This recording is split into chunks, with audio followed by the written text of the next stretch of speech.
काही नाती भांडणामुळे संपत नाहीत. काही नाती फसवणुकीमुळेही संपत नाहीत.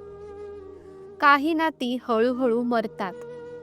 कारण एक माणूस स्वतःला खूप शांतपणे कमी करत जातो आणि त्याला कळतही नाही की प्रेम संपत नाहीये. तो स्वतः संपतोय. आजचा हा व्हिडिओ प्रेमाबद्दल नाही. आजचा हा व्हिडिओ तुझ्या किमतीबद्दल आहे. आपण लहानपणापासून एक गोष्ट ऐकत आलोय. प्रेम म्हणजे ॲडजस्ट करणं. प्रेम म्हणजे सहन करणं. प्रेम म्हणजे शांत राहणं. पण कुणीही आपल्याला सांगत नाही, प्रेम म्हणजे स्वतःला कमी न करणं. सुरुवात कधीच मोठी नसते. सुरुवात होते एका छोट्या "ठीक आहे" ने. ठीक आहे, तू व्यस्त आहेस. ठीक आहे, माझं नको.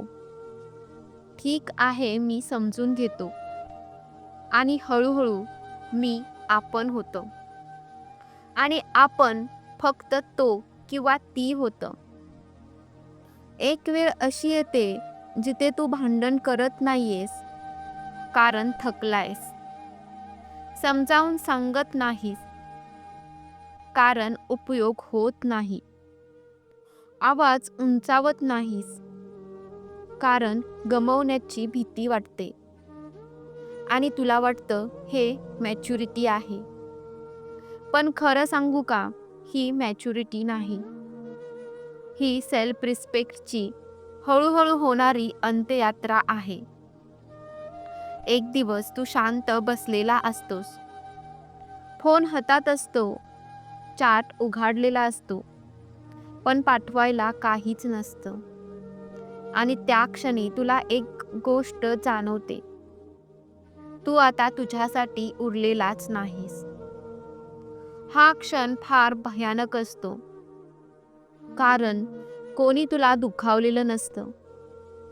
तू स्वतःलाच हरवलेलं असतं. लोक म्हणतात ती बदलली, तो सेल्फिश निघाला. नशीब खराब होतं. पण सत्य वेगळं आहे. प्रेम अचानक संपत नाही. प्रेम तुटत नाही. आधी माणूस स्वतःपासून तुटतो. इथे एक गोष्ट समजून घ्यावी लागते. प्रेम भावना आहे आणि भावना सुरक्षिततेत वाढत नाही. ती आदरात वाढते. जेव्हा तू स्वतःची किंमत डिफेंड करत नाहीस, तेव्हा तू समोरच्याला शिकवतोस, माझी किंमत इथेच आहे. हे क्रूर पण नाही. हे मानवी मानसशास्त्र आहे. खूप लोक प्रेमात नसतात. ते भीतीत असतात. एकटे पडण्याची भीती, रिप्लेस होण्याची भीती, पुन्हा सुरुवात करण्याची भीती. कारण ते झुकतात. म्हणून ते ॲडजस्ट करतात. म्हणून ते स्वतःला गमावतात. पण भीतीतून केलेलं कोणतंही नातं कधीच समान राहू शकत नाही. हे ऐकायला कठोर वाटेल. पण ऐक. लोक तुझ्यावर प्रेम कमी करत नाहीत. ते तुझी सवय लावतात.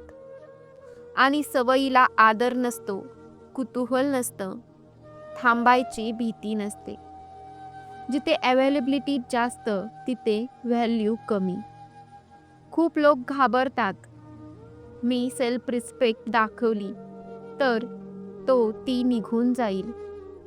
आणि जर तो निघून गेला तर एक गोष्ट लक्षात ठेव. तो आधीच जायच्या मनस्थितीत होता. सेल्फ रिस्पेक्ट म्हणजे इगो नाही. सेल्फ रिस्पेक्ट म्हणजे आवाज चढवणं नाही. सेल्फ रिस्पेक्ट म्हणजे स्वतःला शांतपणे सोडू न देणं. प्रेम टिकवायचं असेल तर एक गोष्ट शिक. स्वतःला पूर्ण विसरू नकोस. नाही म्हणायला शिक. गमावण्याची हिंमत ठेव. कारण जो स्वतःला गमवायला घाबरत नाही, त्यालाच लोक गमवायला घाबरतात. कदाचित आज तुला असं वाटत असेल, मी खूप काही गमावलं. पण जर आज तू स्वतःला परत निवडलंयस, तर आजचा हा वेळ आयुष्याचा सगळ्यात स्वस्त पण सगळ्यात मौल्यवान वेळ ठरेल. लक्षात ठेव, जिथे स्वतःची किंमत शून्य होते, तिथे प्रेम टिकत नाही. पण जिथे तू स्वतःसाठी उभा राहतोस, तिथे प्रेम आपोआपच थांबतं. तर हा व्हिडिओ कसा वाटला कमेंटमध्ये नक्की सांगा. व्हिडिओला लाईक करा आणि आपल्या चॅनेलला सबस्क्राईब करायला विसरू नका. धन्यवाद.